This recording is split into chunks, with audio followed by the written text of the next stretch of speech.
श्री जगन्नाथ भक्तों खुशी खबर दीर्घदिन अपेक्षार अंत घटवाक जाउछि। खूब शीघ्र खोलिब श्री गुंडीचा मंदिर। भक्त माने नियमित भाव में दर्शन करें बोली बैठक में जणाई दिया जायछि। मंदिर दर्शन पाई टिकेट व्यवस्था श्रीमंदिर परिचालना कमिटी अध्यक्ष गजपति महाराज दिव्यसिंह देवों अध्यक्षतार श्रीमंदिर प्रकल्प सांस्कृतिक एवं वैषयिक सब कमिटी गुरुत्वपूर्ण बैठक अनुष्ठित होता। बैठक में श्रीक्षेत्र पुरी को एक सांस्कृतिक और आध्यात्मिक केन्द्र में परिणत करने बाबद महत्वपूर्ण आलोचना होता। श्रीमंदिर मुख्य प्रशासक अरविंद पाढ़ी बैठक में कहते श्री जगन्नाथ वल्लभ प्रमोद उद्यान और पिलग्रिम सेंटर में उन्नति कार्य जोरदार भाव में चली। सहित श्रीमार्ग और अन्य परिसर सौंदर्यकरण नहीं आलोचना होती। ओबीसीसी अनुसार यह कार्य आगामी डिसेम्बर सुधा शेष होब। सहित श्री गुंडीचा मंदिर उन्नति प्रकल्प उपर विस्तृत आलोचना होता। मंदिर भितर बेढ़ा और बाहर बेढ़ा डिजाइन समीक्षा कर आसंता 2026 रथयात्रा पूर्व प्रथम पर्याय कार्य शेष होब बोली निष्पत्ति ने जाइछि। श्रीमंदिर चारिपाख अंचल उन्नतीकरण सौंदर्यकरण और श्रीजगन्नाथ संस्कृतिर प्रचार प्रसार पाई प्रकल्प गुड़िक बैठक में अनुमोदन मिली। महाप्रभुंकर श्रीक्षेत्र बा श्रीजगन्नाथ धाम एक आध्यात्मिक धार्मिक एवं सांस्कृतिक परिवेश परिपूर्ण करने विस्तृत भाव में आलोचना होता एवं समस्त प्रकल्पर जो सांस्कृतिक दिग रही वैषयिक दिग सहित सांस्कृतिक दिग उपरे विस्तृत भाव में आलोचना होता एवं जहाँ भी प्रकल्प हम ताहा किभली भाव में अंतरराष्ट्रीय स्तरीय बा गुणवत्ता संपन्न होता विशेष भाव में समस्ते गुरुत्व आरोप करते एवं श्री जगन्नाथ महिमार प्रचार प्रसार एवं उत्पत्ति क्रम विकास समस्त दिग उपरे आलोचना होता जो आम आलोचना करते। प्रथमे श्री जगन्नाथ वल्लभ प्रमोद उद्यान उन्नतीकरण उपरे विस्तृत भाव में आलोचना करा जायतिला। श्रीमार्ग उन्नतीकरण उपरे आलोचना करा जायतिला।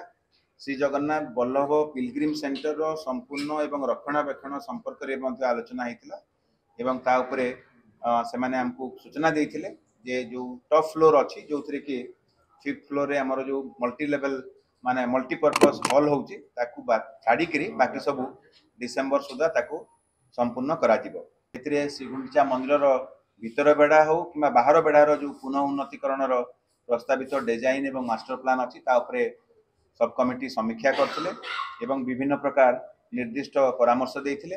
आमे निर्दिष्ट भाव में आमे अनुरोध करथुलु ओबीसीसी को जे तांकर जो भी एजेंसी नहीं आसंता वर्ष अर्थात 2026 रथयात्रा यथेष्ट पूर्व जो काम गुड़िक सारी पारिबे ताकू ही नेबे अन्यथा बाकी गुड़िक प्रकल्प गुड़िक रथयात्रा पर ही करेंगे। मैंने देखिए गत आम श्री गुंडीचा यात्रा समय श्री गुंडीचा मंदिर बाह्य पार्श्वर आम गोटे पार्श्व आम उन्नतीकरण करूँ बाकी 3टी पार्श्वर उन्नतीकरण कर आज निष्पत्ति निया सेवक मानकर परवर्ती पीढ़ीर चरित्र निर्माण एवं आदर्श सेवक निर्माण उपरे विशेष भाव में गुरुत्व देथिले एवं ता उपरे निष्पत्ति निया जायतिला। श्रीमंदिर अभ्यर्थना केन्द्र श्रीमंदिर नूतन कार्यालय निर्माण श्रीमंदिर सांस्कृतिक केन्द्र एवं रघुनंदन पाठागार निर्माण उपरे आलोचना करा जायतिला।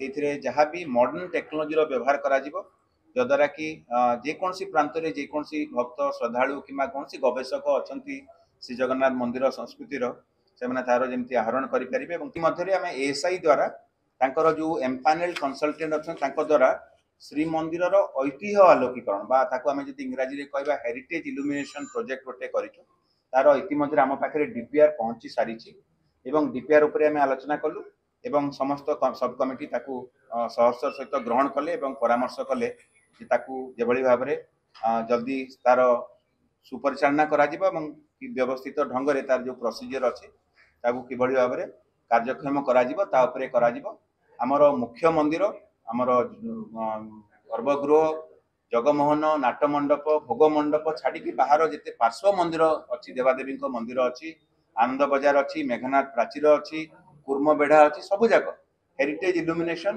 पूरा मॉडर्न लुक रे इल्यूमिनेशन प्रोजेक्ट ताकू करा जिवो।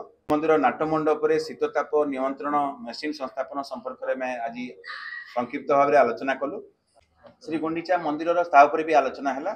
श्री गुंडीचा मंदिर रे जो सामयिक भाव में आमर जेहेतु प्रकल्प काम चलता बंद था एबे निष्पत्ति है जे आम श्री जगन्नाथ टेम्पल एडमिनिस्ट्रेशन तरफ आम डिपार्टमेंटाली ताकू आम ए मैनेज करूँ जद्वारा कि भक्त श्रद्धालु मैंने जो मैंने श्रीगुंडीचा मंदिर भीतर को जावाक चाहिए तार टिकेट करके भीतर को जाई परिबे। तेबे 2020 कोविड महामारी समय उभय श्रीमंदिर और गुंडीचा मंदिर को भक्तों प्रवेश पर कटकणा लगिथिला। हेले यहाँ मध्यरे कोविड महामारी शेष हो जाइथिबा बेले श्रीमंदिर मध्य खोला जाइछि किंतु गुंडीचा मंदिर भक्तों पाई खोली नाही जाहाकु नै भक्तों मध्यरे तीव्र असंतोष सृष्टि होउछि। ब्यूरो रिपोर्ट सूचना टीवी 24/7।